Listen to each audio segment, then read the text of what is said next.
quisiera que alguno de ustedes me diga si me escucha bien, si mi micrófono está bien y el audio suyo también, para que podamos comenzar ya la clase.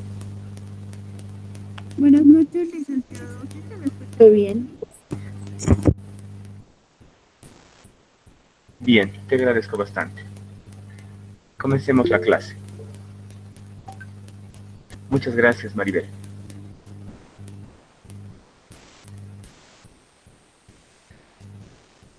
A ver, la clase anterior hemos hecho una introducción y hemos hablado de varios aspectos generales de la asignatura de marketing digital, como correctamente se debe denominar esta asignatura. Bueno, hemos podido hablar de varios generales, la forma de calificación, algunas políticas para la asignatura, para el manejo del grupo de WhatsApp que tenemos, para la comunicación, los temas que se deben tratar por este medio y por el grupo que tenemos en WhatsApp también, la forma de calificación, les decía, la forma de tomar apuntes, la forma de calificación, ponderación y otros elementos más. Por tanto, si no estoy equivocado, la clase anterior hemos comenzado a ver ya estructuras como parte introductoria a la asignatura que estamos viendo conmigo, marketing digital, recordando varios aspectos de algunas asignaturas que ustedes vieron en la gestión anterior.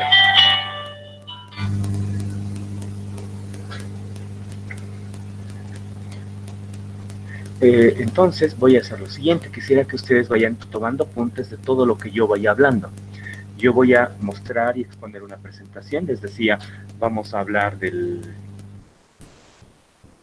básicamente vamos a acudir a temas de un diplomado que se realizó o que se realiza en la Universidad del Valle, Univalle. Es un diplomado bastante profundo, del cual vamos a extraer parte del material, el cual yo voy a exponer. Y obviamente vamos a citar a los autores de este material.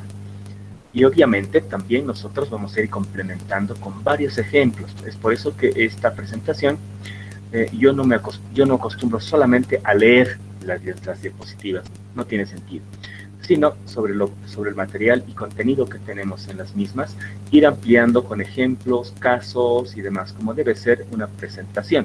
Me refiero a una presentación de esta naturaleza. Si no hay alguna otra consulta, voy a proceder a compartir la pantalla y voy a también pedirles, por favor, que alguno de ustedes confirme si realmente está apareciendo en sus pantallas la pantalla compartida.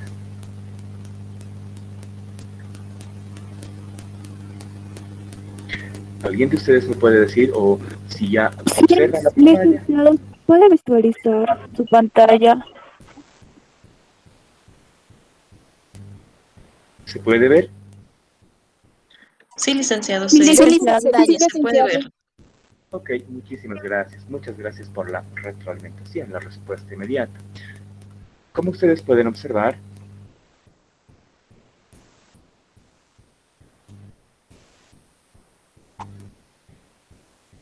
este material se extrae, o lo estoy extrayendo, lo estoy utilizando, en base a autorizaciones que tengo de los encargados del diplomado, de ese diplomado, que ha sido y que es uno de los más significativos, con mucho aporte a nivel educativo, a nivel académico y científico. Esta primera presentación, hay varias, no es una sola, no tiene 35 diapositivas, pero tenemos cerca de unas 15 o 20 de esa naturaleza que vamos a ver a lo largo de la asignatura. Por tanto, en esta primera parte vamos a hablar del plan de marketing digital, que es nuestra primera lección. Entonces coloquen ustedes capítulo 1, plan de marketing digital. Vayan tomando nota.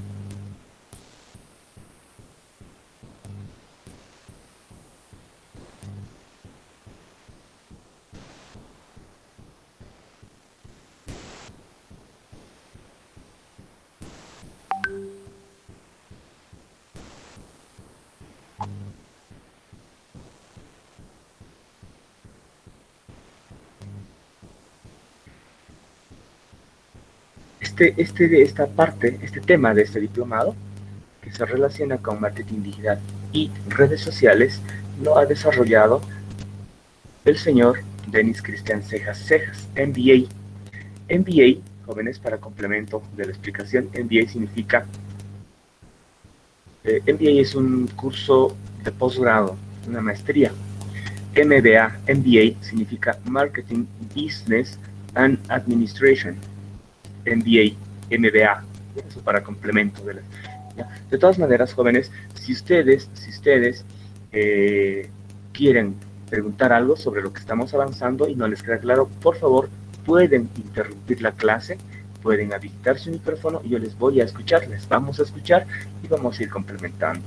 El objetivo no es apurar la asignatura, el objetivo es ir paso a paso y que no queden dudas, y además vamos a ir enriqueciendo cada una de las diapositivas que tenemos. Les repito, les sugiero ir tomando apuntes. ¿Por qué? Porque evidentemente yo puedo pasarles este material, etcétera, etcétera, pero no es el objetivo. El objetivo no es que ustedes tengan el material, el objetivo es que lo analicemos, lo estudiemos, lo discutamos, demos ejemplos y complementemos cada una de las diapositivas, cada una de las presentaciones, como lo vamos a ir haciendo a lo largo de la asignatura. Bien, entonces si tienen alguna duda de estos términos me van diciendo, y si no, vamos pasando a la siguiente diapositiva. Introducción a los modelos de negocios.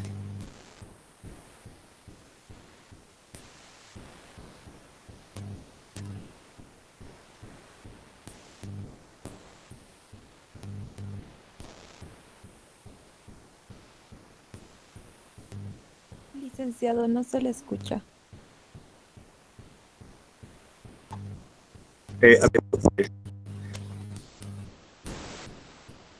¿Logran escucharme?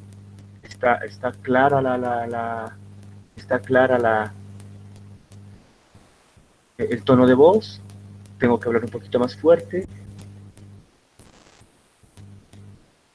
Todo claro, licenciado. Está bien, licenciado. Ok.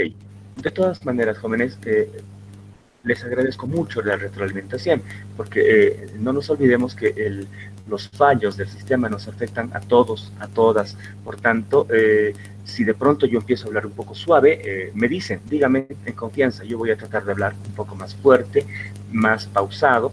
El objetivo, como les digo, jóvenes, es que todos logremos entender la idea de lo que estamos comenzando a estudiar. Bien, sigamos.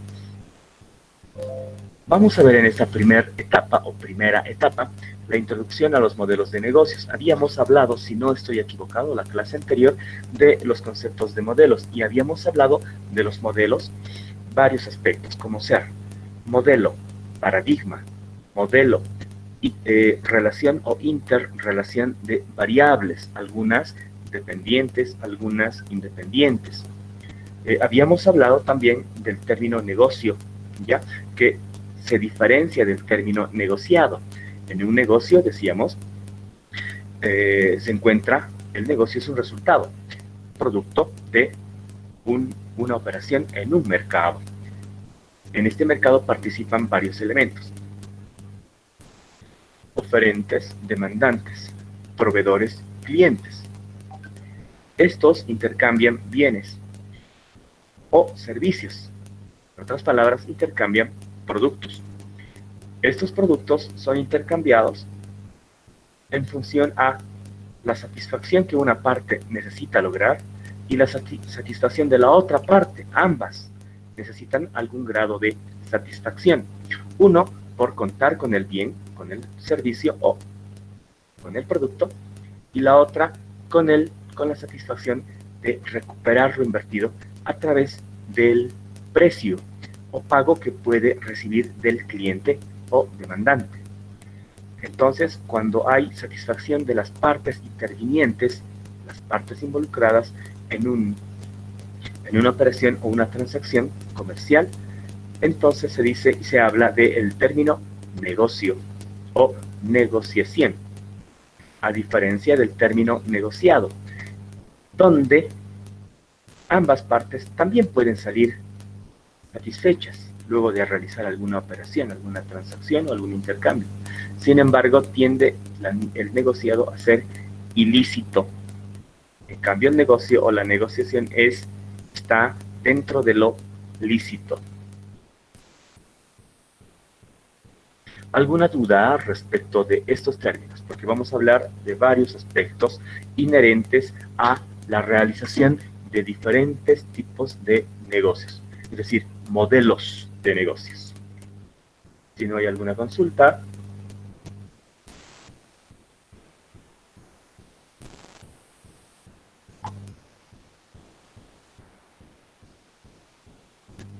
bien, sigamos. ¿Sí? ¿Alguien quiere preguntar? A ver. No tengo ningún mensaje en el chat. Continuemos. Las TIC y su influencia en la sociedad. Las TIC, tecnologías de información y comunicación, tecnologías de la información y la comunicación. Hoy en día hablamos, o en muchos campos se habla de las NTICs, es decir, NTIC, NTICs, nuevas tecnologías de información y comunicación. Obviamente estas tecnologías pueden ser de dos tipos y normalmente estas tecnologías se acompañan. Son las tecnologías tangibles e intangibles. Estas tecnologías avanzan día a día, se desarrollan día a día y hay formas de calcular el crecimiento del impacto de estas tecnologías en los diferentes mercados, ¿ya? O en la sociedad. ¿Por qué estamos hablando de la sociedad y no necesariamente de mercados? ¿Ya? Obviamente los mercados forman parte de una sociedad.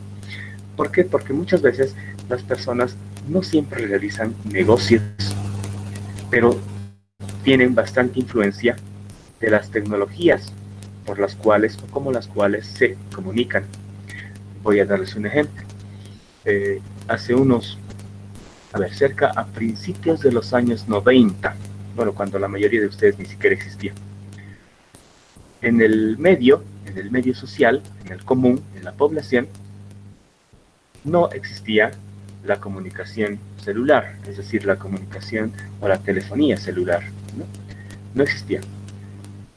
Estoy diciendo de manera masiva para el público en general, o sea, la sociedad. Pero desde ese entonces hasta la fecha, casi aproximadamente unos 30 años, 25 a 30 años, la tecnología avanzó considerablemente. De tal manera que a estas alturas del año, de este siglo, de este nuevo siglo, la segunda década, la mayoría de la población del mundo tiene acceso a este tipo de tecnologías, a los celulares, por ejemplo. ¿Ya? La evolución ha sido bastante interesante.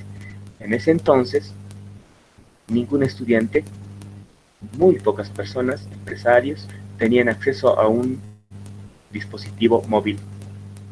Y si no estoy equivocado, cada aparato de celular tenía un tamaño considerable, aproximadamente del tamaño no sé, pues como un cuarto de ladrillo, digamos, ¿no? El tamaño. Y el peso, obviamente, pues también era significativo, creo que era más o menos casi una libra, digamos. La comunicación no era buena. Obviamente el número constaba de 8 dígitos, como hasta la fecha, sin embargo había algunas características que hacían difícil su manipulación. Sin embargo, representaba una herramienta de trabajo de mucha utilidad. La evolución de este tipo de tecnologías hasta la fecha ha crecido significativamente, como les decía, de tal manera que hoy en día la mayoría de la población que antes no tenía acceso a este tipo de comunicación ya la tiene. Pero no es el único factor que afecta al tipo de relación entre las personas y las tecnologías. ¿Ya? Hay varios otros factores. Los vamos a analizar poco a poco. Bien. Vamos a la siguiente diapositiva, si no hay algún comentario, consulta o duda. Estoy hablando de la diapositiva 3.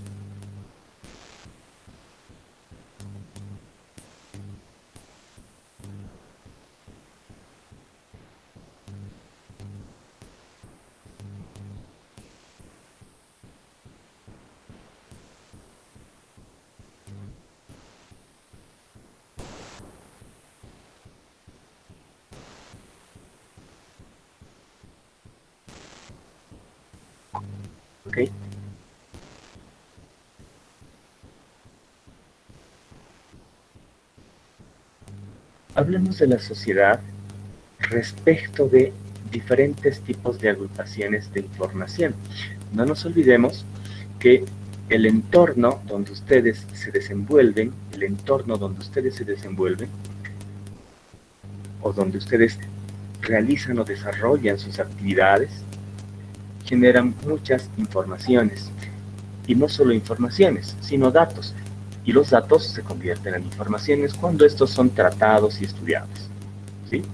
Entonces, vamos a hablar poco a poco del conjunto de las generaciones de información a partir de la generación de datos.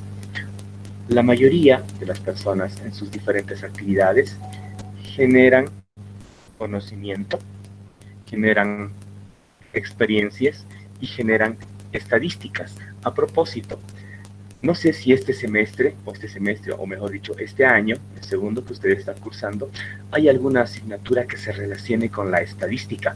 ¿Me dicen, por favor? ¿O ya han visto el año pasado alguna asignatura que se denomina estadística? ¿O este año alguien puede comentar, decir y aclarar? Yo no tengo el pensum de la clase. Disculpe. Bueno, este año no vamos a llevar nada relacionado con estadística. El año pasado en marketing hemos llevado, pero no hemos llevado todo en sí, hemos llevado poquito de lo que es estadística, tal vez un inicio se podría decir. Gracias, señorita Espinosa. Bien, no les voy a pedir estadística profunda, no se necesita estadística profunda, lo básico, ¿ya? Con lo básico podemos entender y complementar y desarrollar más conocimiento estadístico. De todas maneras, acá les recomiendo dos textos de estadística que son bastante buenos, ¿ya? Hay muchos textos, pero hay dos textos muy interesantes. Estos son de Moya, Rufino Moya. El primero titula, si no estoy equivocado, Estadística.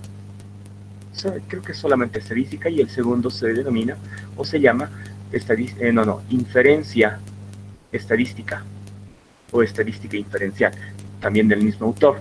Son dos autores, es una autoridad peruana. El segundo texto titula Probabilidad e inferencia estadística. ¿Ya? Ahora me acordé. Probabilidad e inferencia estadística, de Rufino Moya. El primero es estadística solamente, estadística básica. Si ustedes van y estudian el primero y el segundo, pues van a dominar estadística, ¿ya? Es muy interesante. De todas maneras, como les aclaro, nosotros en esta asignatura no vamos a hablar de estadística profunda, vamos a hablar de la estadística básica, ¿ya?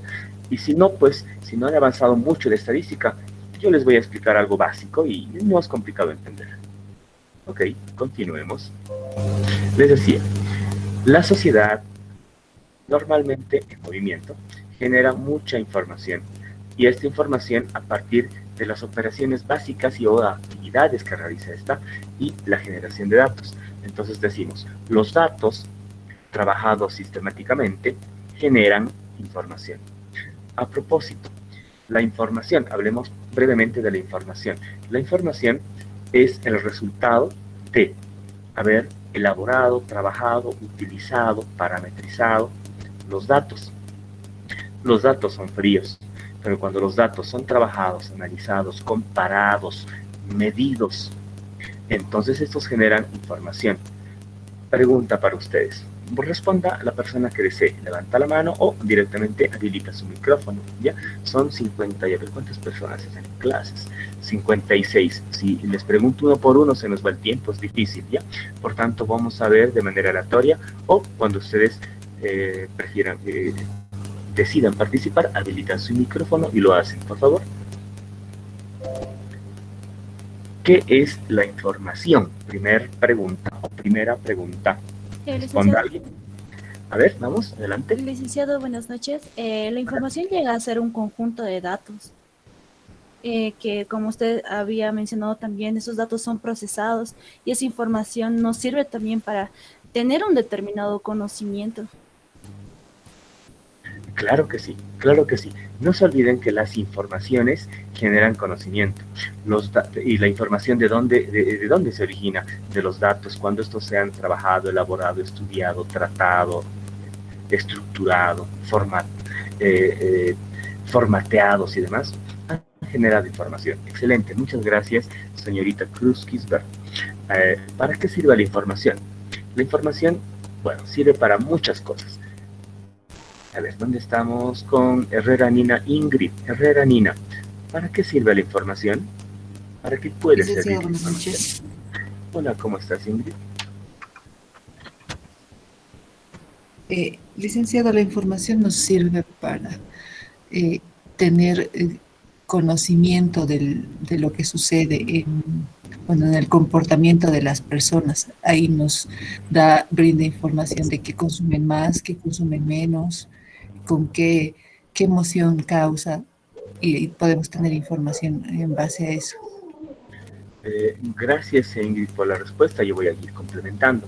Evidentemente, el tener más información puede implicar tener mayor conocimiento. Entonces, cuando uno tiene información y también conocimiento, se pueden tomar decisiones. Básicamente, la información es la base para la toma de decisiones. Entonces, a ver, Choque Espinosa Antonia participó y ella dice: excelente, sí, justamente lo que estamos hablando, ¿no, Antonia? La información sirve, dice, para la toma de decisiones. Ahora, mientras más información se tenga, mientras más información tengamos, se reduce el riesgo de que tomemos malas decisiones. Pero no desaparece, ¿ya? Nadie, nada ni nadie, mejor dicho, garantiza que tomemos buenas decisiones. Pero sí, teniendo más información, más conocimiento, se reduce el riesgo de tomar malas decisiones. Existen algunos casos en las que, teniendo mucha información, teniendo mucho conocimiento, se toman decisiones equivocadas, erradas, pero no porque no se conozca o no se sepa, o no se tenga información, sino por diferentes contingencias. Técnicamente y en economía se les denomina como shocks. ¿Ya? Uno puede tomar una decisión de construir un puente que va a servir de vía de comunicación y circulación de mercadería, pero la decisión pueda que esté bien hecha porque se tiene información, ingenieros que construyeron de manera eficiente el puente, estudios, etc. Sin embargo, puede que este puente esté afectado por un terremoto. ¿Me entienden? Un terremoto. Y terminamos en fracaso. Nadie planifica un terremoto, es muy difícil. Es muy complicado planificar un maremoto o algún otro efecto ambiental, climático. Es muy complicado. Por tanto, a esos hechos se les denomina shocks, elementos contingenciales, siniestros. No estaban planificados, ¿me entienden? Por tanto, con este ejemplo se explica el hecho de que, aún teniendo mucha información y mucho conocimiento, no se puede garantizar el éxito de las tomas de decisión. ¿Ya? Sigamos. La sociedad, el pueblo, el común, la gente, trata de aprender y desarrollar constantemente. Es decir, nosotros, voy a hablar de nosotros como gente empresaria, ¿ya? O sea, nosotros estamos pensando en empresa. Entonces, nosotros, empresarios, ustedes, señoritas empresarias, buscamos señales. Técnicamente se dice señales del mercado, ¿ya?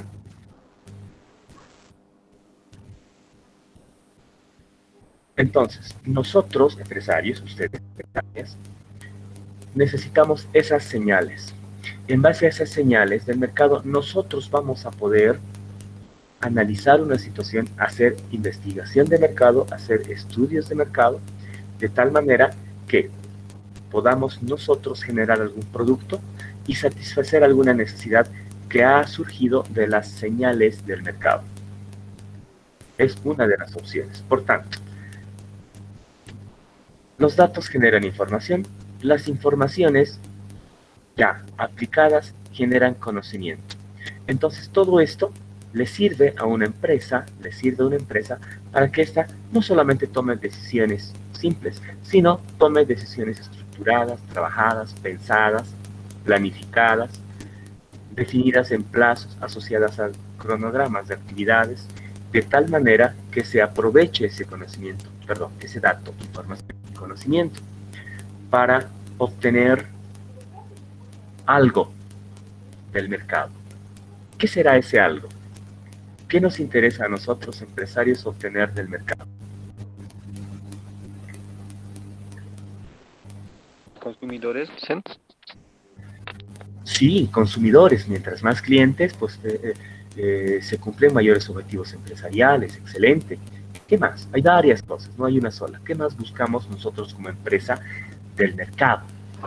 Ganancias, licenciado, dinero.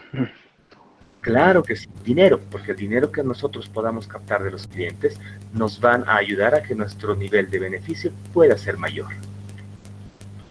¿Qué otros objetivos? Estoy hablando de qué es lo que queremos del mercado. ¿Queremos su dinero? Sí. ¿Queremos incrementar clientes? Sí. ¿Qué más queremos? Pensemos como empresarios, jóvenes, señoritas. ¿Reconocimiento, Lice? Sí, puede ser el reconocimiento. ¿Por qué? Porque a través del reconocimiento basta que nosotros digamos, mi empresa, Salvieti. Entonces ya tengamos a la gente en su mente de qué, de que Salvieti es un refresco popular, gaseoso, etcétera. ¿Ya? Entonces, a ese reconocimiento se va forjando poco a poco, se llama posicionamiento en el mercado. ¿Ya? Bien, entre esos elementos, crecer, desarrollarse, perdurar en el tiempo, interponer una marca, hay varios ejemplos.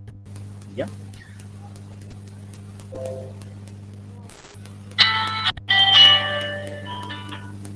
Entonces, quisiera que nos quede claro, pero díganme ustedes, el aspecto el aspecto y la interrelación de los datos, información y conocimiento.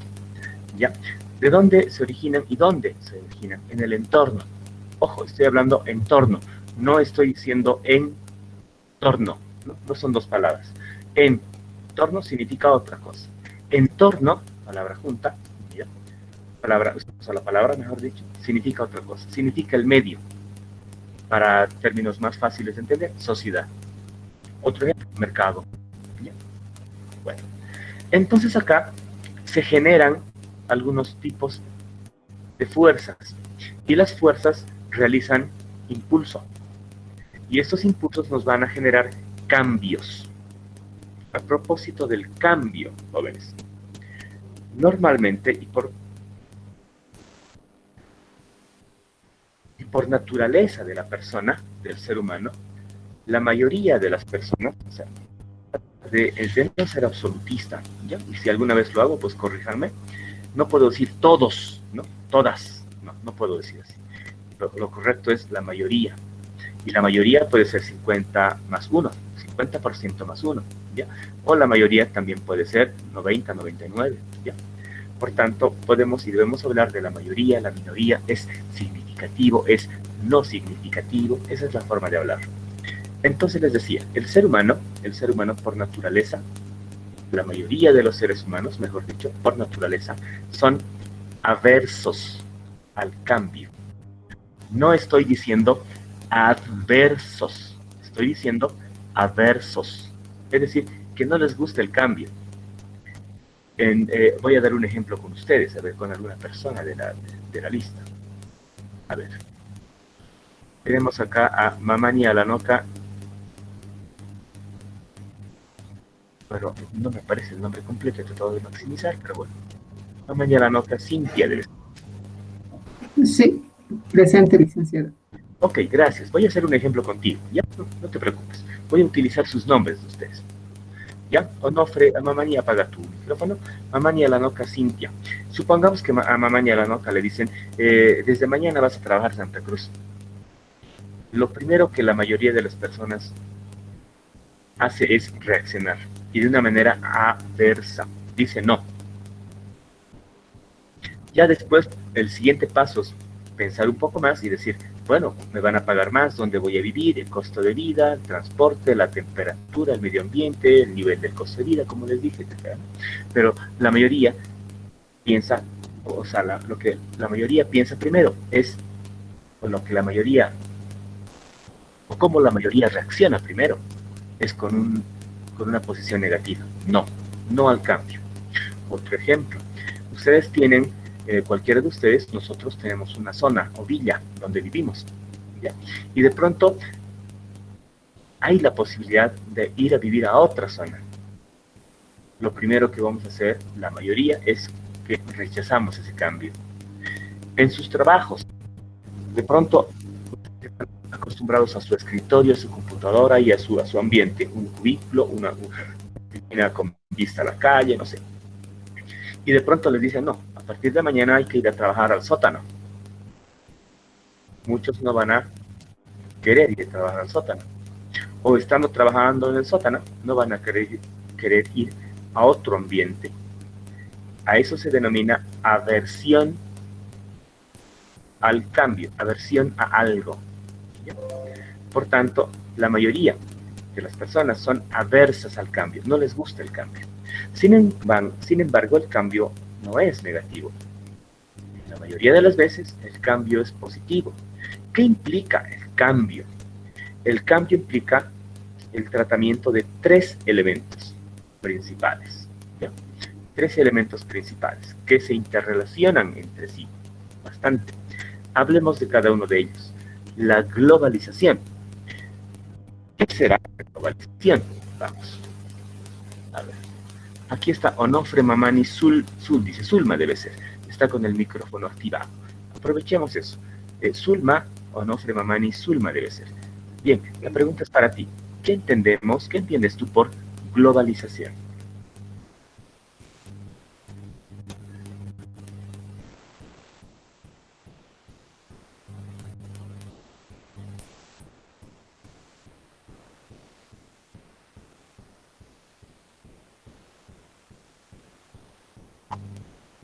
Hola, ¿me escuchas? Sí, te escucho bien, Zulma. Más o menos a lo que yo sé, creo que es un proceso químico, ¿cómo se puede decir?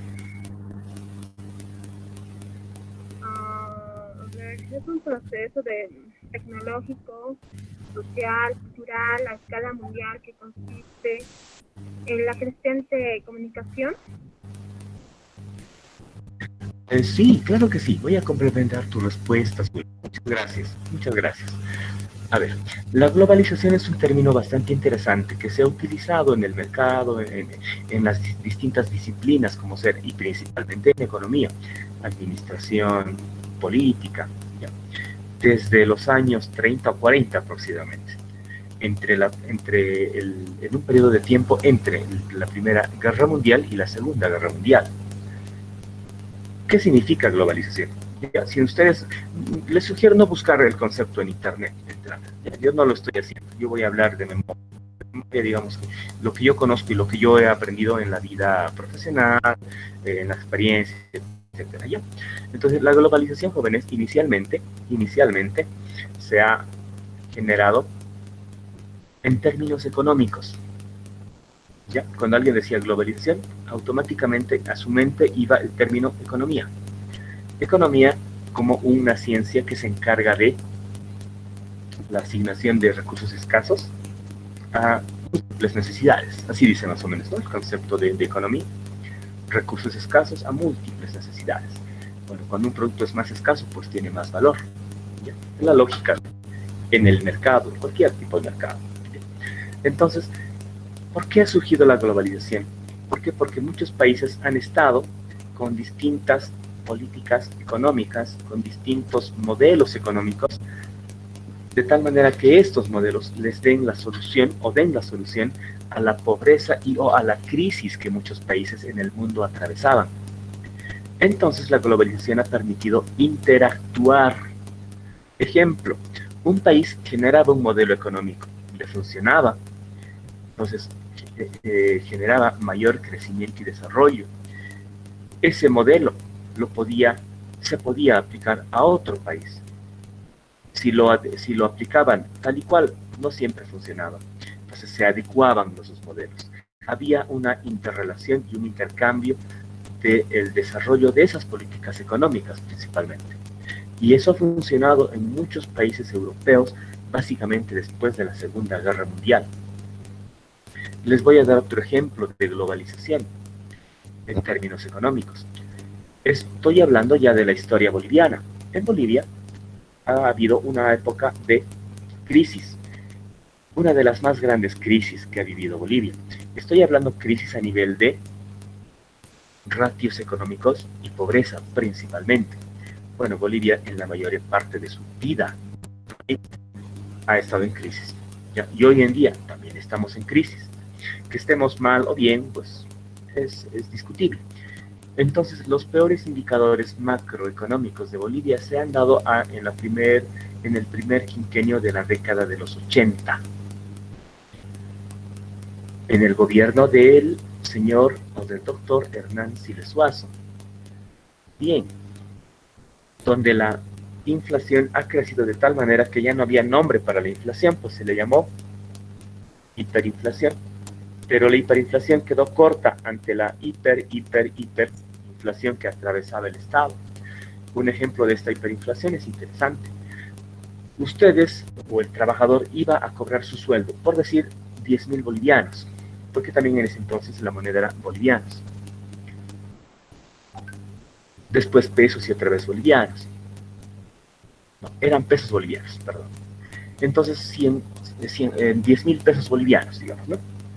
Pero si en la mañana con esos 10.000 pesos bolivianos se podía comprar un quintal de arroz, por decir algo, en menos de una hora, hasta que la persona llegue a una tienda de abarrotes para comprar, eso ya no costaba 10.000, ya no valía 10.000, sino el precio era de 20.000 o 30.000, ¿se imagina? El dinero no tenía valor. Entonces el país empezó a generar cheques de gerencia, papel, moneda, en cantidades. No era el boliviano, eran cheques de gerencia, no era el peso boliviano. Aún así, estos cheques de gerencia, con algo más de respaldo en el Banco Central de Bolivia, que es la entidad que genera la política monetaria en Bolivia, no ha servido. Entonces, ¿qué es lo que ha ocurrido? Ha ocurrido un cambio de gobierno. Entró el MNR con Víctor Paz Estenssoro y su ministro Gonzalo Sánchez de Lozada, que tal vez ustedes ya hayan escuchado hablar. ¿Ya? Este señor, con su equipo técnico, científico, aplicó una política que luego el mundo ha querido aplicar. O sea, digo el mundo, pero no digo Estados Unidos, Rusia, ¿no? Sino varios países del mundo, porque en Bolivia funcionó bien. ¿Cuál es ese modelo que se aplicó? Se aplicó la terapia de choque, se llamaba también la terapia de shock. Ha habido, mejor dicho, un alto costo social, pero de la noche a la mañana ya no había hiperinflación, se estabilizó la economía.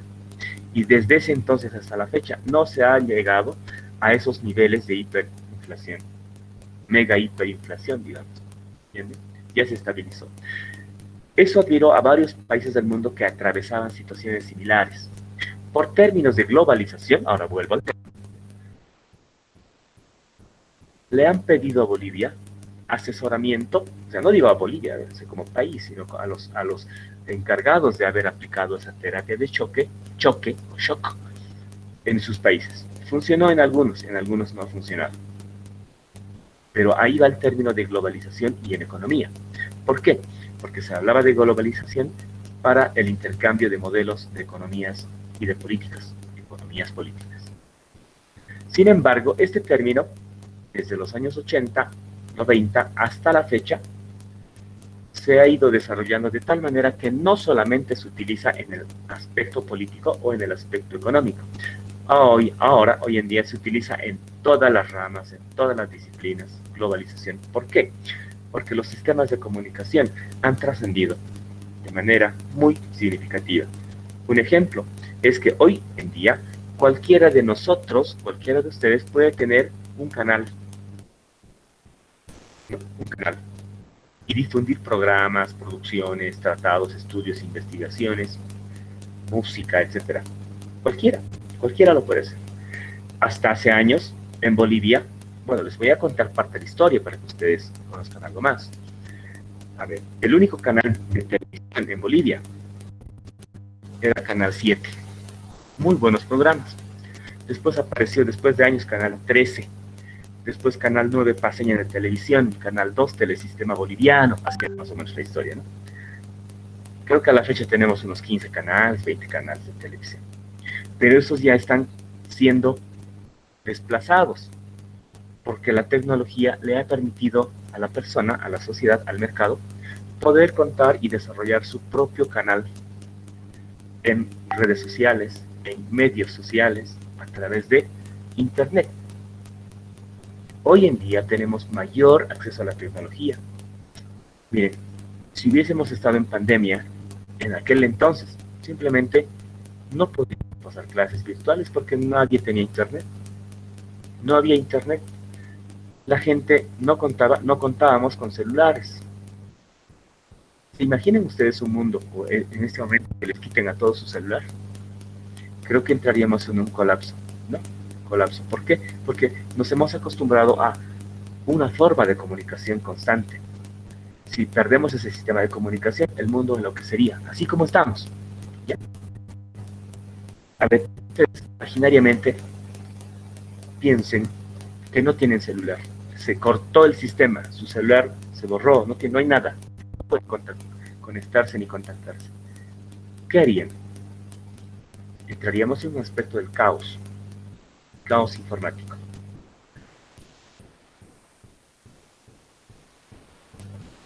Los cambios tecnológicos y los intercambios tecnológicos han desarrollado de manera significativa, volviendo al término, de la globalización. Bien, por tanto, hay una relación muy cercana entre el término globalización, que espero haberles explicado con los ejemplos que les di, y la tecnología, y la información. O sea, hay una interrelación constante entre este término, GTI, globalización, tecnología e información. Hoy en día nadie puede decir primero es la información, después la tecnología o primero la globalización.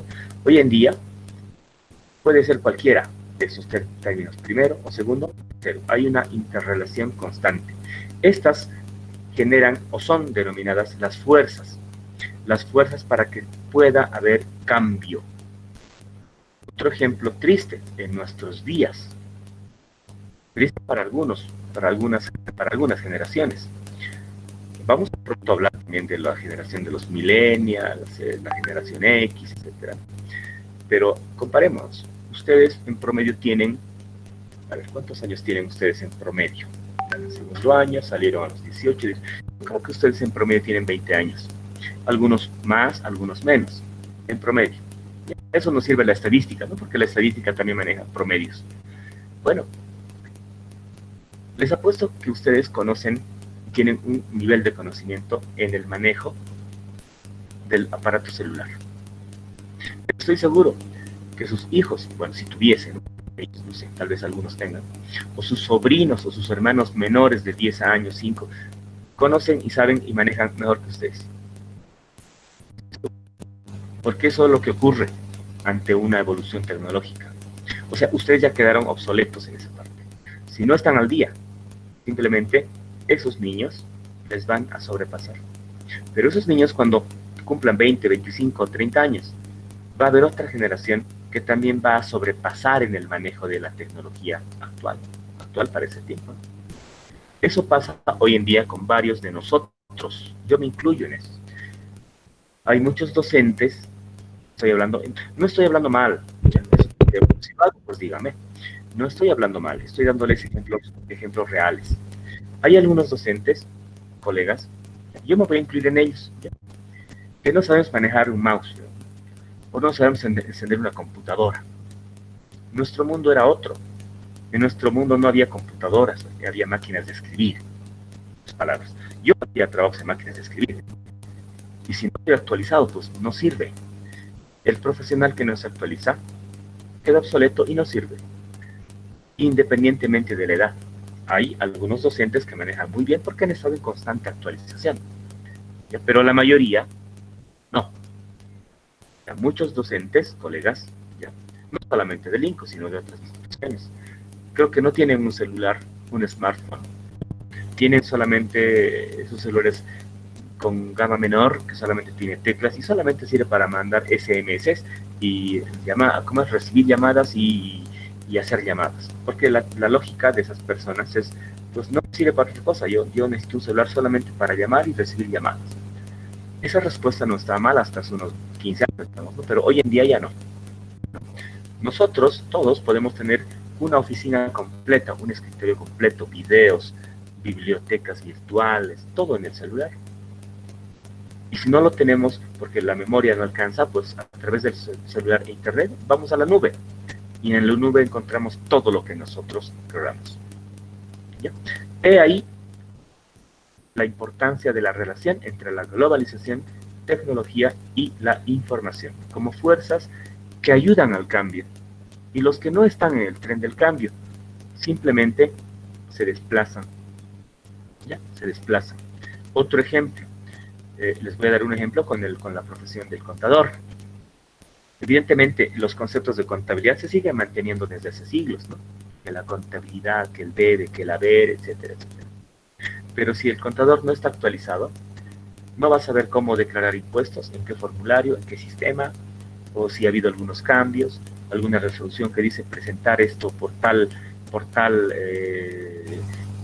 link, el formulario 200, versión 3, versión 4, versión 5, etcétera. O sea, si no está actualizado, pues se va a quedar obsoleto, así como cualquier otro profesional que no se actualice.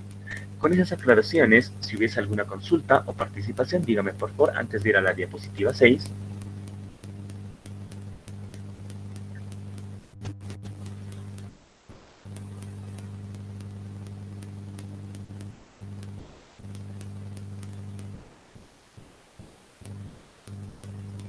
Ok.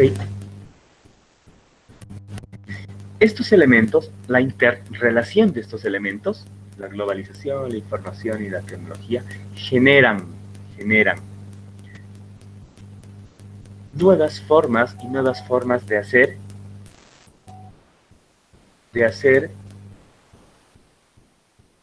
empresa. Voy a hacer un pequeño alto acá y explicar las nuevas formas de hacer empresa.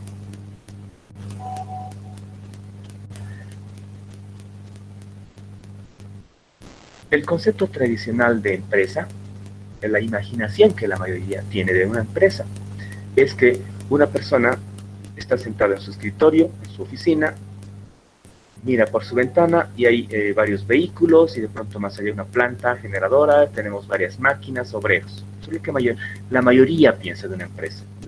O si no está produciendo algo, entonces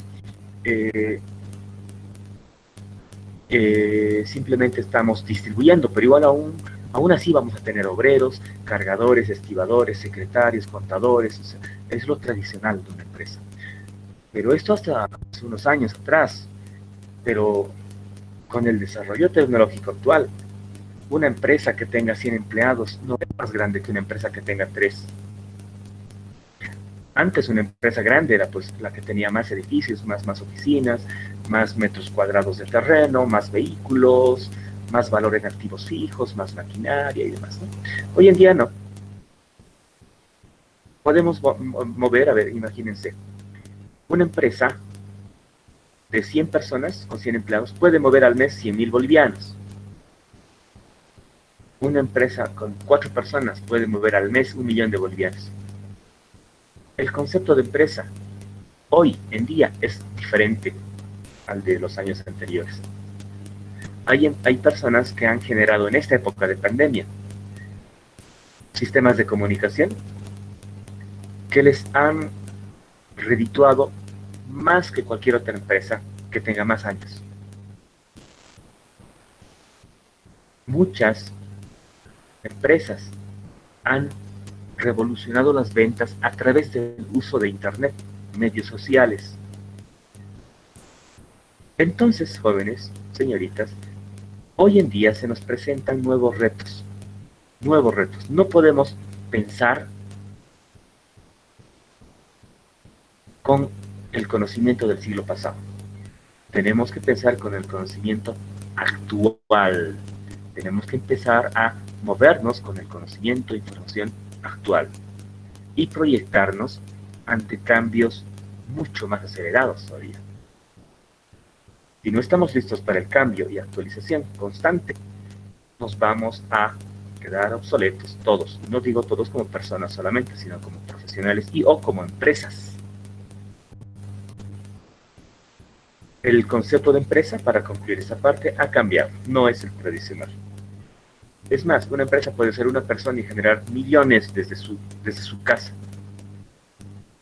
Ya, hay diferentes formas de intercambio, valores, Bitcoin, no sé si ustedes me han hablado de eso.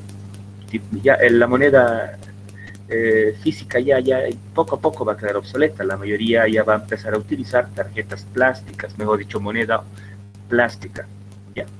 A raíz de estos cambios, necesitamos obligatoriamente generar nuevas estrategias competitivas, tal como está en la presentación. Y estar listos para cualquier cambio. No estamos listos para shocks, o sea, elementos contingenciales, accidentes que nadie esperaba, nadie planificaba. Pero la probabilidad de que eso ocurra es menor a la probabilidad de que seamos sobrepasados por empresas similares que estén actualizadas y nosotros no. Y una vez que nosotros generemos estrategias competitivas, les voy a preguntar ahora, ¿qué será estrategia? A ver, vamos con ustedes. Vamos. A ver, Pinedo Rivera Helen. Helen, ¿qué es estrategia?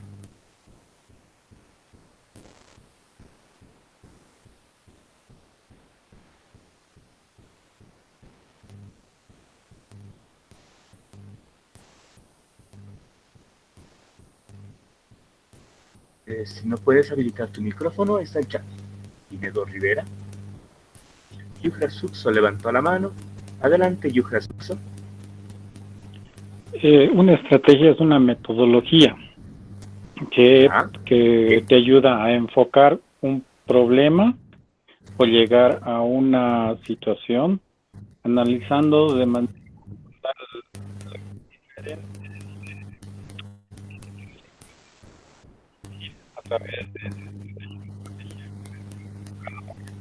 mercado.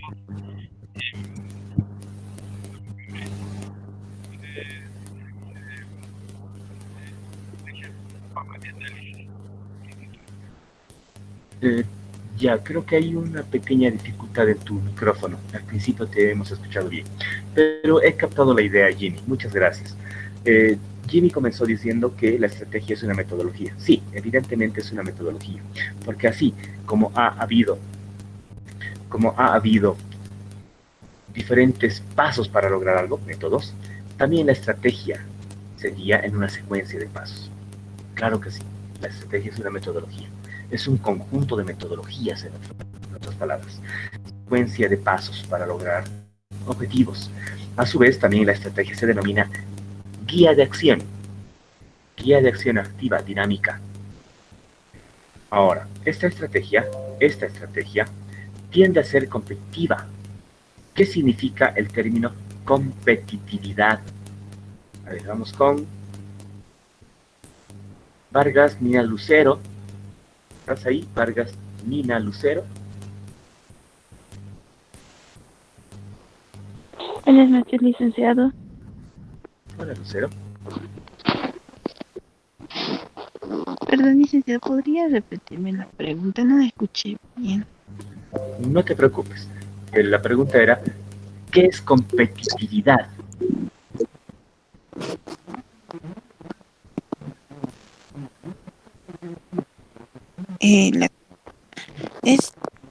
Es una capacidad para competir, ya sea entre dos entes o dos empresas, para lograr o producir más, tal vez. Muy bien, voy a complementar la respuesta, Lucero. Muchas gracias. Evidentemente, Es una forma. Perdón, ¿alguien quiere hablar? A ver, Helen, Mi señal se fue. ¿Lo puedo complementar ahí, por favor?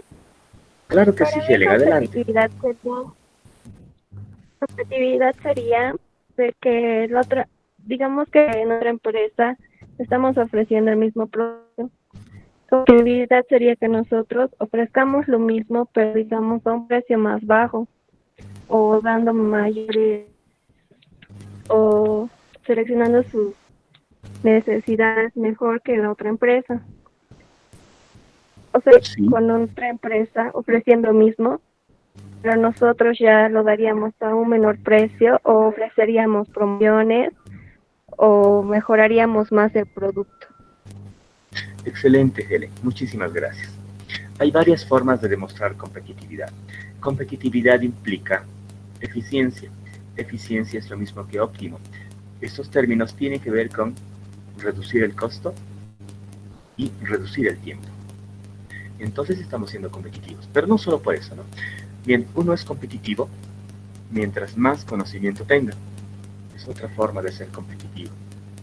Ustedes, que están en segundo año, son competitivos respecto de los jóvenes del primer año.